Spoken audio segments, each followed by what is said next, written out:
Un jour, une émission, un verset biblique, l'évangile présenté dans toute sa simplicité. C'est dans Retour à la parole avec la sentinelle.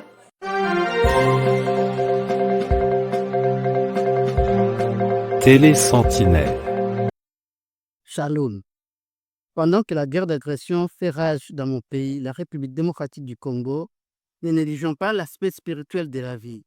Mais nous, appliquons les conseils de Néhémie, Kalachnikov à la main gauche et Bible à la main droite. Nous vaincrons. Je vous livre aujourd'hui le deuxième épisode du témoignage de Bernard Dill, que je vous invite à savourer. Ça tourne. À 20 ans, le diagnostic tombe. Sclérose en plaques. Les médecins sont unanimes. Il sera paralysé des jambes de manière irréversible. C'est le fauteuil roulant à vie. Mais un soir, dans un temps de prière, et alors qu'il est désespéré, une force invisible le fait lever et il se met à marcher d'une manière tout à fait inexplicable. Par la suite, il va même voir Jésus face à face pendant 5 heures. Quand le surnaturel devient naturel, c'est le témoignage de Bernard Dill.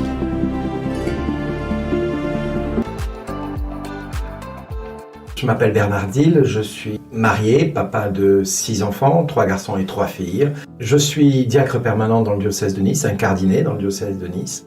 Le fait que tu marches, je dis je ne l'explique pas, justement je ne le comprends pas.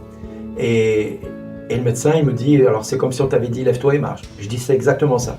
Et il m'a dit alors je ne veux pas en entendre plus, c'est bon pour moi, ça reste inexplicable, ça fait trop pour moi. Et j'ai su plus tard que ce médecin, suite au passage du Père Tardif, il avait eu 5 patients qui avaient été visités par le Seigneur. Lors de son diagnostic, il a dit simplement guérison inexplicable, les traces de sclérose en plaques ont totalement disparu. C'est ce qu'il a mis dans le rapport médical me concernant.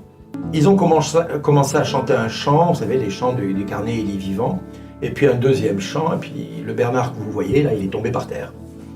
Je me suis vu partir, je n'ai pas compris pourquoi, je perdais l'équilibre, et quand je reviens à l'esprit, ma tante s'approche de moi, elle me dit tu te rends compte de ce que tu viens de faire? Je dis je viens de tomber. Elle me fait non, tu viens pas de tomber. Elle me dit, je dis si, le chant vient de finir, là, j'ai perdu l'équilibre, je sais pas ce qui m'est arrivé, j'ai fait un malaise. Elle fait non, t'as pas fait un malaise, t'es tombé par terre, certes, mais ça fait plus de 2h30 que t'es par terre. Je regarde tout le monde autour de moi et tout le monde pleure. À l'inverse de la veille où tout le monde était dans la fête, dans la joie, là je vois tout le monde pleurer. Je dis mais qu'est-ce qui se passe? Elle me fait et tu te rappelles de rien? Je fais non, je me rappelle de rien. Et là elle me raconte ce qui s'est passé pendant le temps où j'étais par terre. J'ai commencé à appeler toutes les personnes par leur prénom alors que c'était la première fois que je les voyais. Je les ai appelés par leur prénom, je leur ai cité des passages de la parole de Dieu avec en leur demandant de mettre des actes concrets dans leur vie. Que quand je leur donnais un passage de la parole de Dieu, je leur donnais les références bibliques. Et comme ils avaient du mal à trouver la référence dans la Bible, suivant la traduction qu'ils avaient, eh bien je leur donnais le numéro de la page dans laquelle se trouvait la référence biblique et le texte intégral et que je disais par cœur, ce que je n'avais jamais fait puisque je ne connaissais pas la Bible à l'époque. Et toutes les personnes ont été visitées par Dieu ce jour-là, individuellement, par des paroles que je leur ai toutes adressées à chacun et à chacune, y compris vers ce capucin qui était présent dans ce monastère, qui assistait à la prière, puisque ce frère capucin m'a raconté ce qui lui est arrivé.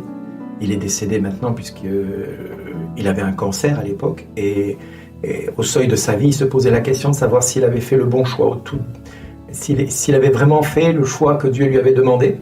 Et Dieu a commencé à l'appeler par son prénom de baptême.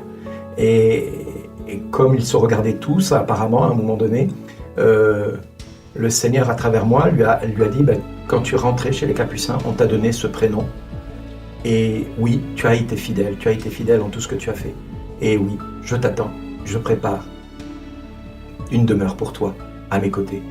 Et le Capucin a été comme rasséréné de cette présence de Dieu qui est venue le consoler au seuil de sa vie, de tous les doutes qu'il avait, de savoir s'il avait été fidèle en tout. Et le Seigneur l'avait comme réconforté et assuré de la vie éternelle juste avant de partir, quoi. Et ça, c'était, je dirais, ce qui a permis à l'évêque que j'ai rencontré quelques jours plus tard, avec le témoignage du Capucin, de se rendre compte que c'était vraiment Dieu qui avait agi, quoi. Le lendemain, à nouveau, il s'est passé un autre événement, c'est que je passe dans le couloir où ma tante est en train de parler avec une personne qui s'appelle Marcel. Et en passant à côté de ma tante, je dis à ma tante, dis à cette dame de se lever de son fauteuil roulant. Et quand je dis à cette dame de se lever de son fauteuil roulant, ma tante entend un cri de l'autre côté et elle écarte le téléphone et elle dit à cette dame, elle dit Marcel, mais qu'est-ce qui t'arrive, qu'est-ce qui se passe? Elle dit je suis debout, je suis debout, je suis debout. Et Marcel a été effectivement guérie puisqu'elle était condamnée par la médecine depuis longtemps, elle était paralysée depuis plus de 20 ans. Elle n'était pas censée remarcher jamais de sa vie. Ce qui est incroyable, c'est que c'est son mari qui m'a le plus surpris dans l'histoire, puisque son mari est arrivé dès le moment où elle s'est levée du fauteuil. Donc il est rentré à la maison et quand il a vu sa femme debout, il a compris que quelque chose s'était passé et il a laissé les clés sur la porte et il est parti en sens inverse vers la mairie. Il est allé voir le maire et il lui a dit « Je vous rends ma carte du Parti communiste parce que j'ai trouvé beaucoup mieux ». Il s'est converti instantanément en voyant sa femme se mettre debout. Et il s'est passé des quantités de guérisons à partir de là, à tel point qu'il y a eu par exemple une guérison d'une dame qui est venue, elle est arrivée en larmes. À un moment donné, je lui ai dit l'année prochaine, tu reviendras avec un fils dans les bras. Elle fond en larmes encore plus. Elle repart de la prière comme ça.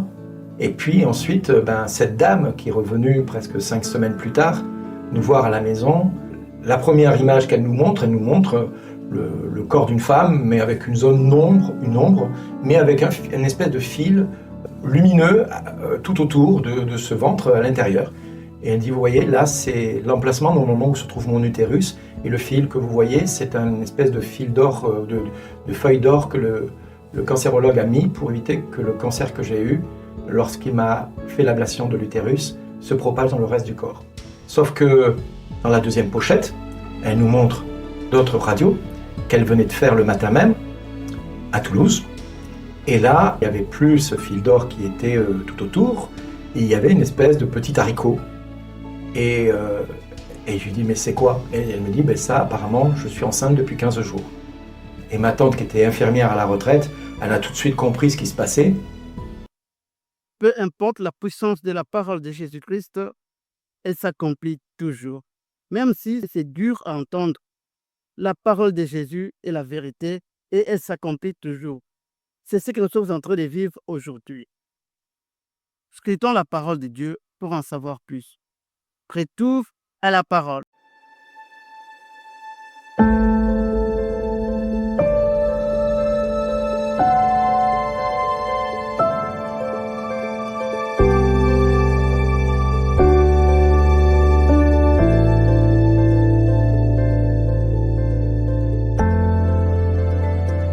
Vraiment, je vous l'assure, celui qui croit en moi accomplira les œuvres que je fais. Il en fera même de plus grandes parce que je vais auprès du Père. Et quoi que ce soit que vous demandiez en mon nom, je le réaliserai pour que la gloire du Père soit manifestée par le Fils. Je le répète, si vous me demandez quelque chose en mon nom, je le ferai. L'Évangile selon Jean, chapitre 14, versets 12 à 14. Parole du Seigneur.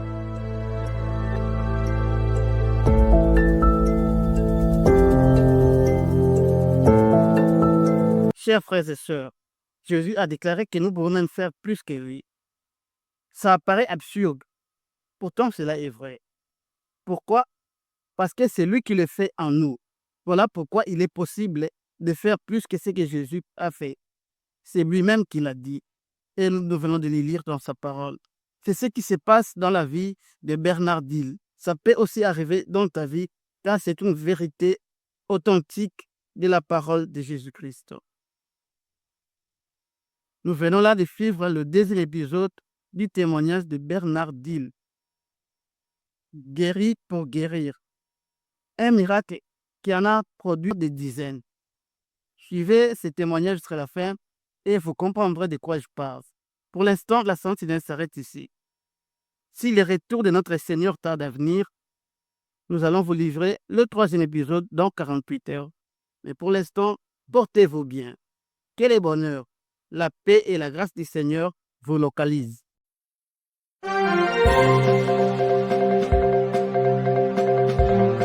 Télé Sentinelle, la chaîne chrétienne sur YouTube qui vous ouvre les écluses de la parole de Dieu avec la sentinelle Michael N. Peoy. C'est le temps de nous réveiller du sommeil spirituel.